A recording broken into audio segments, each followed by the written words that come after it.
We live off-grid on an abandoned gold mine in the middle of the national forest. The closest maintained county road is 2 miles from us.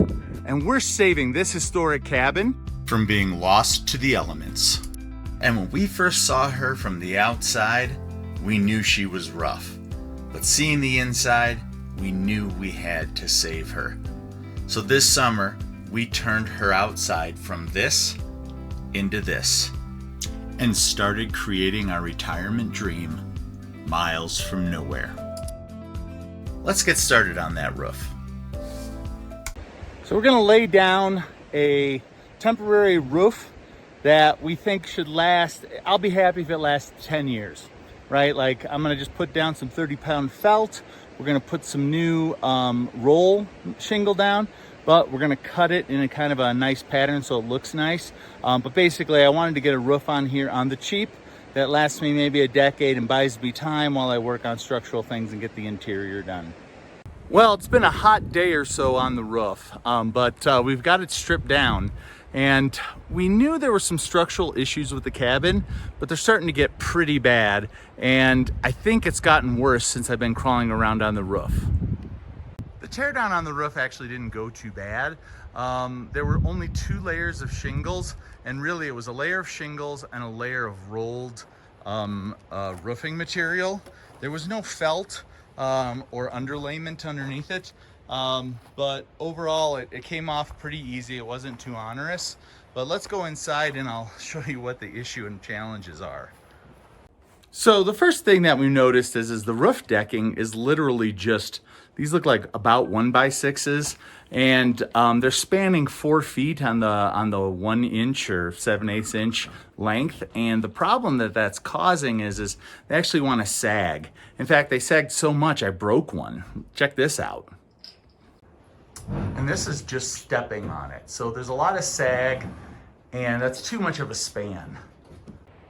So to kind of remedy that sagging, we're gonna put 1/2 inch plywood up, and we're gonna mount that vertical. So there'll be 3 logs per 1/2 inch sheet of plywood. And we're gonna go ahead and cinch together those deck boards with some deck screws just to firm that up a little bit. So we're adding some more weight to it. And so that brings us kind of a concern to the structural things. We were hoping that it would be very easy to just throw on a new roof temporarily and buy us some time while we work on the remodeling of the cabin. But there's some problems that we're gonna have to address now, especially before we throw the plywood up and put more weight onto the roof. So for those who follow the channel, you'll notice that they made a loft in the cabin by cutting out these tie logs. And that became a problem because those tie logs hold weight and are actually under tension for helping support your truss-like structure on your roof, right? And because they took those off, you can see, and I'm putting a straight line right here on the video, you can see how these boards are sagging greatly. And there's no support at all for any of these logs. And that is causing the roof to sag. I think it's what was causing a lot of the problems with our roof. And so we're gonna remedy that. I'm gonna put in today some temp columns. Myself and Cabin Chick and my youngest daughter, we're gonna put in some structural columns here. I'll show you where they're going into the basement. There is 1 log that runs under the floor right through to that wall. And so we're gonna use that to support, and I'll show you how we're doing that from underneath in the basement. But we're gonna have to get this thing shored up. And then once we've shored up the logs, the next thing we're gonna do is work on putting some steel aircraft cable back through these tie logs to support these outer walls and keep them from wanting to fall outside. All right, so here we are in the basement, and this is the main log that runs. This is over 27 feet, this width on the cabin, and it runs all the way to the back wall. It's pretty dark back there, but it terminates at the back wall. This is the only support between the walls for the whole cabin. Now, the previous people or owners had put in this log I don't like that it's directly on the ground. That's something I can fix later. Right now, I just have to shore up and put a beam to support the above logs on this header here.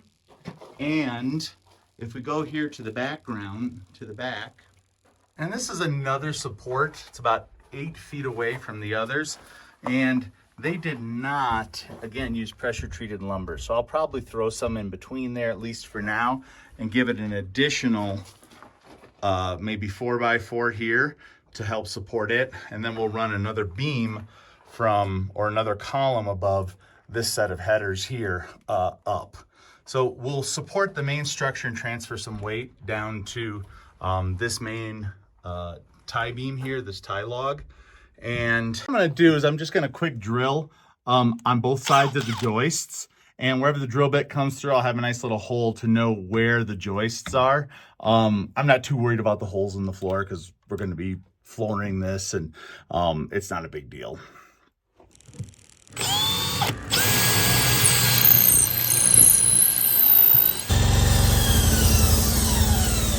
So you can see we have our jack supports in, and we're getting ready to start the jacking. You might be able to get a better idea of it here. Let's see if we can find this. Basically, this side is at least 1.5 inches or so lower than this side.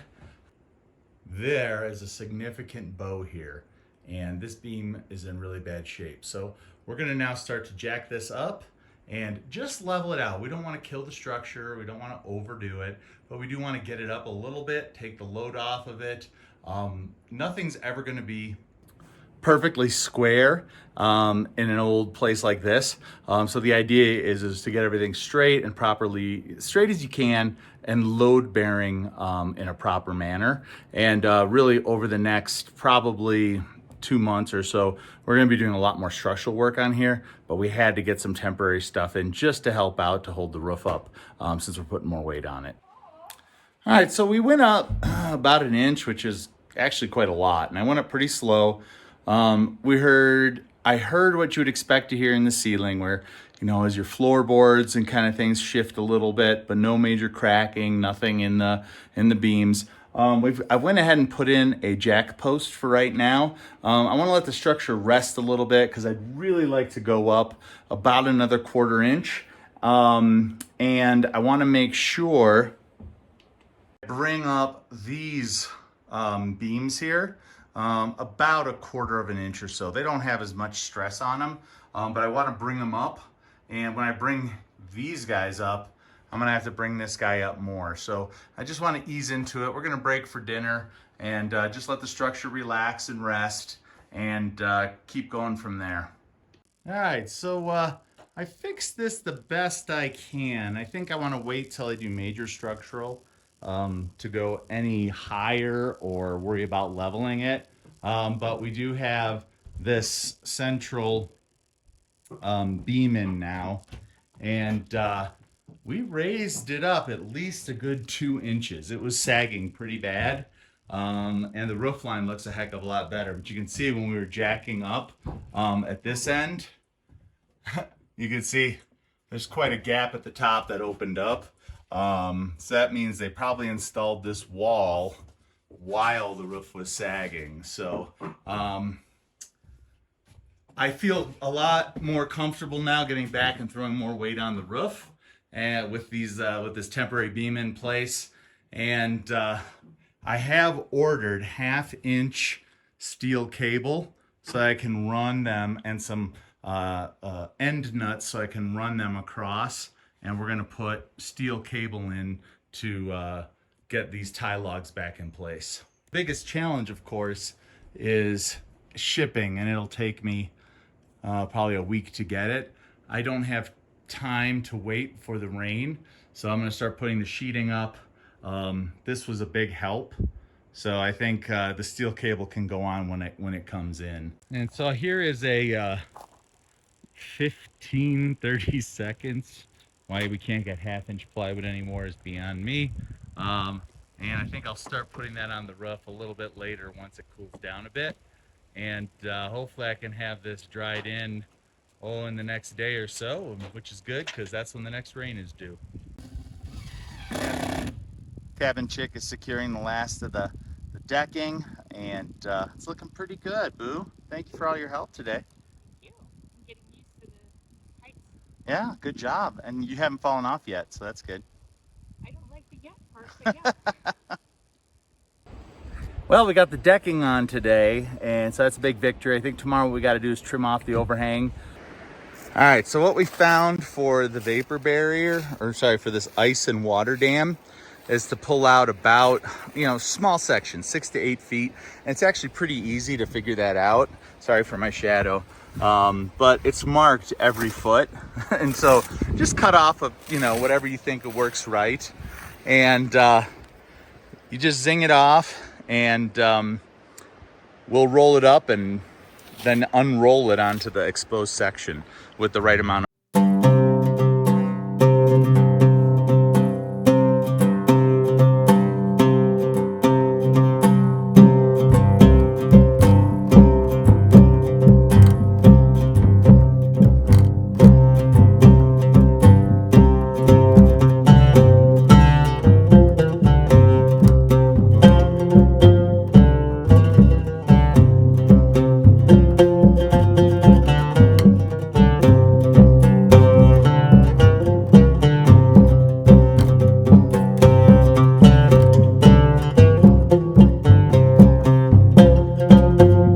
on the rolled roofing. We decided we wanted something a little more exciting than just rolls of material, and we had this idea for what we're calling a dragon scale pattern, and that meant that we're going to have to cut custom shingles to cover each side of the roof. Let me show you how that's done. All right, so Cabin Chick and I wanted to mock something up first just using cardboard. The scale on these in real life is going to be 36 inches square, but then we're going to cut off custom these scallops at the bottom. And in order to ensure that we have enough overlap so that water doesn't get in, imagine this is your first tile. And then your second course comes up, it lines up here, and this would actually be a 6-inch overlap on the shingle itself where that cut is. And the same thing when we put that tile. So we have a 6-inch overlap, and then when the third course gets set, he goes here. So we'll have plenty of overlap for water to roll down, and we'll end up with a nice bespoke scallop pattern. And we're using this cutting just low cost rolled roofing. It's more labor intensive, but it should look pretty cool. All right, I want to quick show you how I drew this arc. I wanted to have the scallop be 12 inches from the bottom of the shingle. And so all I did was I placed 2 screws into my little cutting jig here, and took this 48-inch aluminum ruler, made sure he was even at each one of these corners, pulled him to the end, then I just traced him.